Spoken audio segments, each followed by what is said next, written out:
Some thoughts here, sitting by the water.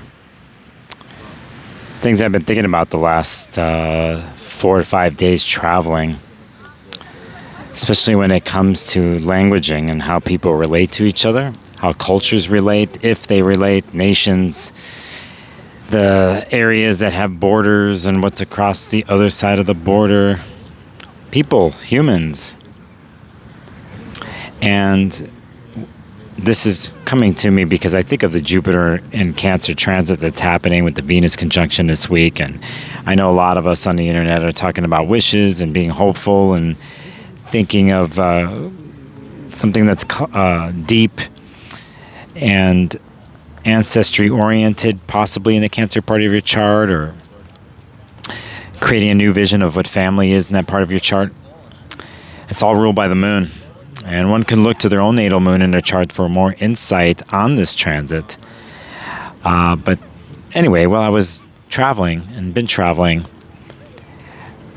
lately, I've been in interesting international types of situations where there's many different languages, whether it's on a train or a tram or on the plane or walking in parks or in public,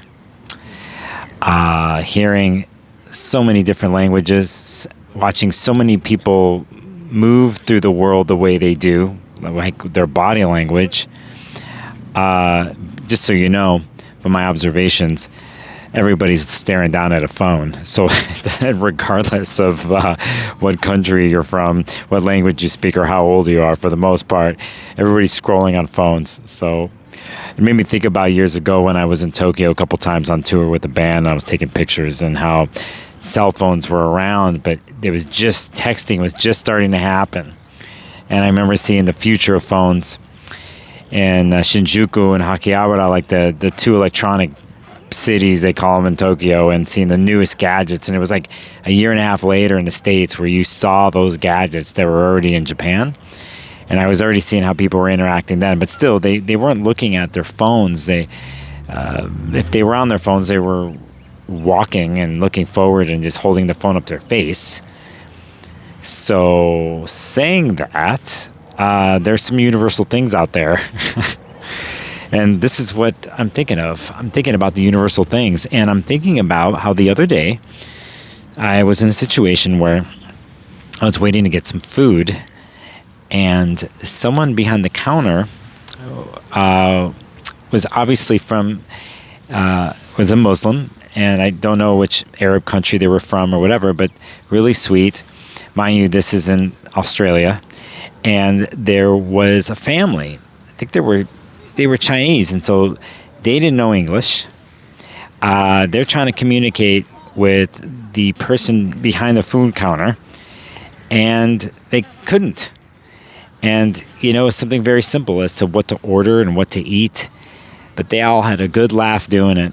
And, it's one of those things when you travel, when you can't connect by verbal language, how do you communicate then, And what you end up doing, it's almost like very primal. It's like if I was walking through the jungle and I ran into a guy, went to another land, and I encountered you listening, watching, and we didn't know the dialect, we didn't know the language. What would we do? What would we say to each other? How do we connect?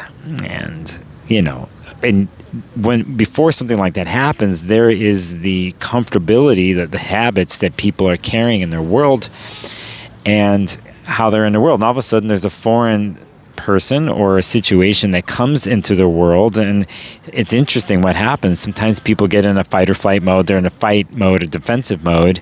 Some people run away. Some people, and this is the most curious thing for me, by the way, is when they're just present and they're standing and just observing and trying to understand what's in front of them. So back to the food cart, I watched them figure it out, and they all had a good laugh doing it. And it just hit me because I was happy that I was in a situation that was not normal. Well, maybe not normal in the United States, but I think much more common in other parts of the world. And there is an acceptance of this, especially people are used to being around each other from different cultures. There's an acceptance of how to maneuver through a conversation or through a social situation. And most of the time, from what I've seen traveling here, is most people have good intentions, are aware, and try to figure it out. And I'm saying this to you because it can seem so alienating these days, because we're all connected to the internet, and we have this way we have become on the internet communicating, and it feels like we're connected, but I'm telling you, it's just not. I mean, I can understand if people are making Zoom calls across the world, or video calls, or texting with people, all that stuff, it works, but there isn't the body language, there isn't the smells, and the smell in the air, and the temperature in the air, and there just isn't that. And I've come to a place where I think it has been detrimental. And I think it's been detrimental, especially in the United States. And it's interesting there because right now, politically in the United States, we have a government and situations and factions that are all about the past and trying to go back to some identity in the past as a country, and force feeding it on everybody. And some people want this past because they don't know how to deal with now in the future, and they're scared. So the first thing they do is fight. Some flight. But there isn't enough of standing and understanding and trying to reach across in the most maybe kind and open way. So because of that, and other things that have nothing to do with government, has to do with technology, and what people have become, whether it's from COVID, the pandemic, or other things, where they find themselves alienated in a country with millions and millions of people, that some people are afraid to go outside, afraid to interact with people. I understand the reason. Some of it's health reasons. Some of it is siloed off. And it's a disconnect. And it's a disconnect from culture and family and community. And I think it is probably the number one problem in the United States, and starting to happen in other parts of the world. The way the country is designed. There's the big cities, and then there's everything else. And our infrastructure, pretty much in the big cities, doesn't quite cut it. And I think doesn't create a synergy with people. I think some cities do it better than others, the big ones. So regardless, then you have those outside the cities, and they're in their own silos too there. And here's the internet, where people are accepting information and misinformation, and there's just a disconnect all the way around. So I come back to the place where, how does one feel safe? And how does one feel safe enough to go out and interact in spaces? Or how do you create safety in those spaces? And to get beyond the safety part of it, how strong is one in their own self to stand in places that I might not be completely safe, but are completely usable, doable, and where connections still can be made? Complacency and apathy have created a non-risk factor. And I think it's a muscle that's become weak.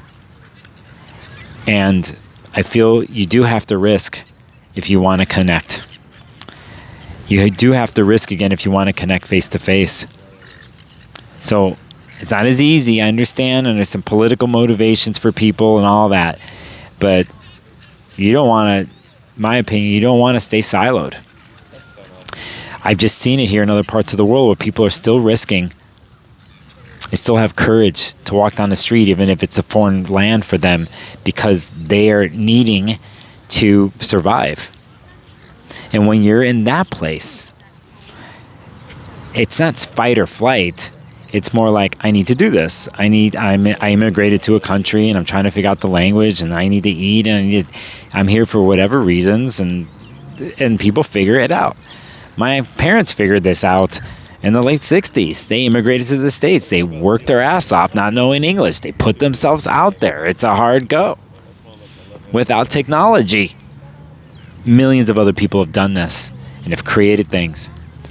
So even if it's not completely safe, you have to risk. And I think it's feeling secure and safe in oneself, where they find home in oneself internally, that can lead to the steps to being outwardly in the world and connecting, regardless of the situation, for the most part. So saying this about family, interconnection, the past, ancestry, or how people keep moving that forward, this Jupiter and Cancer transit, I get the positivity of this, but I also think it will exaggerate some of the current challenges that we're dealing with, a lot of the stuff I just mentioned. So people become more scared. They're going to go more into their shell, not go outward. There's more rhetoric about this has to be the way of the family. You must carry this lineage on from the past, and there's nothing else. Instead of like, you can carry some stuff from the past that are still healthy and work, and then bring in something new to keep things going. So there's a lot of people running out of fear, So for me, there's a way to work a transit like this. Now, considering before Pluto went into Aquarius, we did Pluto in Capricorn since 2008, and we had a reinforcement of traditions, of structure, what the rules are. With Capricorn, you need to adhere to the rules of the law, the rules of culture and community. This is why you're supposed to do step by step, and that this is the laws that you adhere to. We're all in it to get, do this. Then there's, punishment if somebody deviates from that, and then you have the power and control people have created over time and tried to reestablish during Pluto and Capricorn. But here you have Jupiter in Cancer, and right now and all the way till next June of 2026, it's pretty much going to oppose every single degree of the Pluto and Capricorn transit that happened from 2008 until recently, about a year and a half ago. And I think this is very important because Capricorn shows us what we have to do in the outside world to adhere to and what we need to build upon, for better or worse. Saturnian control thing, or Saturnian building thing. Jupiter in Cancer is within. It's the internal. It's the home. So in the weirdest of ways, I think Jupiter in Cancer challenges that Pluto and Capricorn transit and everything that's happened since 2008. And in one sense, if you look to the Cancer part of your chart and look across to the Capricorn part of your chart, I think Jupiter is challenging some of the things that happened there with Pluto and Capricorn, and some of the things that were let go of, and some things that were of power, that were built up in power in Capricorn in your chart or in the world. And Jupiter's forcing a situation here to look past that and to look at and to meditate on. Again, let's remember, Saturn is cold, dry.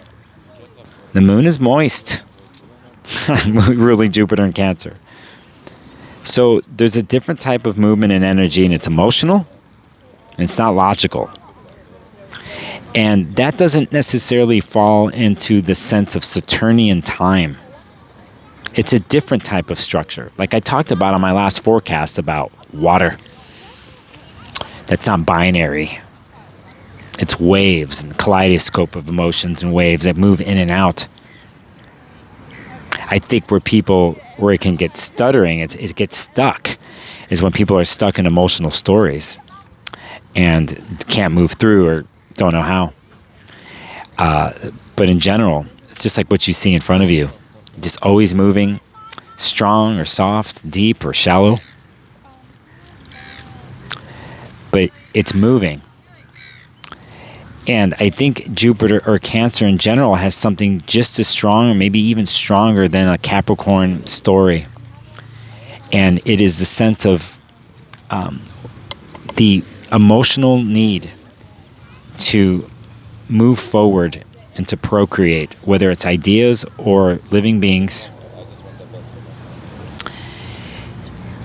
It's an instinctual need. It's a survival thing. The key is, I think, is if one is knowing what they're doing there, it's the intention behind it. Is it out of fight or flight? Or is it about standing strong, open, but still initiating forward? And if one, I think, could do that and come from a place deep within their core and know where they stand emotionally, know where they stand internally, and create the safety and create the nourishment for themselves. The progression of family, quote unquote family, the progression of community, the progression of a country or borders or non-borders, I think has a great, amazing, fulfilling chance to bring something that is deeply fulfilling psychically for people. More and more here, we have technology affecting everything and will. And this is going to be the true test because we have so much air coming in at a rapid pace. We have conglomerates of people who are the rich who are going to own information, eliminating jobs, which deals with paying rent or a mortgage at home. Let's keep family going. Eliminating the need for people because AI will take over. And possible further dystopian disconnect more than you see now. And so what if that is what's happening? What would one do to counteract that or to deflect that? And I think it comes back to water placements, and I think it comes back to kindness, empathy, compassion, and an openness. But that doesn't mean it's weak. It doesn't mean that it's shallow or it's a pushover. Don't forget now. Cancer starts the season. It's a cardinal sign. It's a very strong initiating sign. Yes, it's sensitive, but it is strong. I would not underestimate that, and I would not underestimate the positive attributes of Cancer and the moon and what it does of getting essential needs met, and then the depths of where it goes to do it. So I think here it is the go-to place, and I think it's a place here for the next year that we need to explore, and I'm exploring it personally, that's going to help deal with the air and fire age that is coming. And you'll see, it'll get real simple, priority-wise, I think, about what one does to feel safe. And it builds community if there's trust. And we feed each other, we empathize for each other, we're compassionate for each other, we support each other. And I think that is the antidote and the potion for the future, the basic core tenets of being in the human family. There are those who are going to manipulate it and do stuff that has to do with war and conflict and the securing of resources. So look to your own little world, my little world. Look to your people and look who to see is on your same code and family. Now, if I bring in the Pluto and Aquarius aspect, I've been talking about on my channel for a long time. It has to do with a different sense of community and family and setting up one's autonomy and then one's unique freaky self and how they would contribute in society. And I think that's more of a mind thing. But here, what I'm talking about is more an emotional thing. And as anybody knows, when they're stuck in their head for too long, no matter how many air placements you have in your chart, it doesn't fulfill everything. Regardless of the planets in your chart and the placements, if you have a lot of air and fire, no water, it's just a launching pad. I am a believer that we all are trying to balance the 4 elements. If you're a Chinese astrologer or Chinese medicine, it's the 5. But if you're all trying to find it, regardless what's in your chart, I think you find contentness. You could at least find a home base. So I would concentrate on water. I would look to the Cancer part of your chart. I would think about the languaging that you use with yourself and with other people that you would like to connect with. And if you can't say it in words, you say it with a hot bowl of soup. Like I saw the other day at the food market or the other markets or the other places. Or it was with some beautiful music with somebody on the street where I saw many people of different languages and cultures standing and listening to somebody play music. And it had nothing to do with words, but it was a universal language. So we had food and we have sound. And if you're a big soccer football fan, I'm telling you, that's a universal language. Myth and story through symbolism is the other master language. And the other one? It's love in its various forms. Kissing, hugging, the way we show affection to each other without words. Those things will never go away, and AI can't recreate those things. They can't recreate them in person. They just can't. I'm betting on that. That's what this channel is based on. That's where I'm going, and that's what I'm feeling. So as I sit here along this water place, not only do I have hope in humans and what they can do with their emotional languaging with each other, I know humans can cook a really damn good fine meal wherever you are in the world, and AI can't do that shit. You know what I'm saying?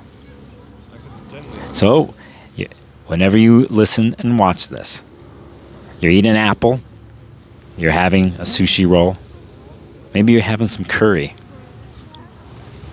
or some Greek desserts like I had last night. Something that has to do with my past. Whatever it is, those little languaging, human languaging things I mentioned, that's where power lies. And that's where change lies. And that's where love and compassion and empathy lies. So that's what I'm thinking about. That's what I'm feeling here by the sea.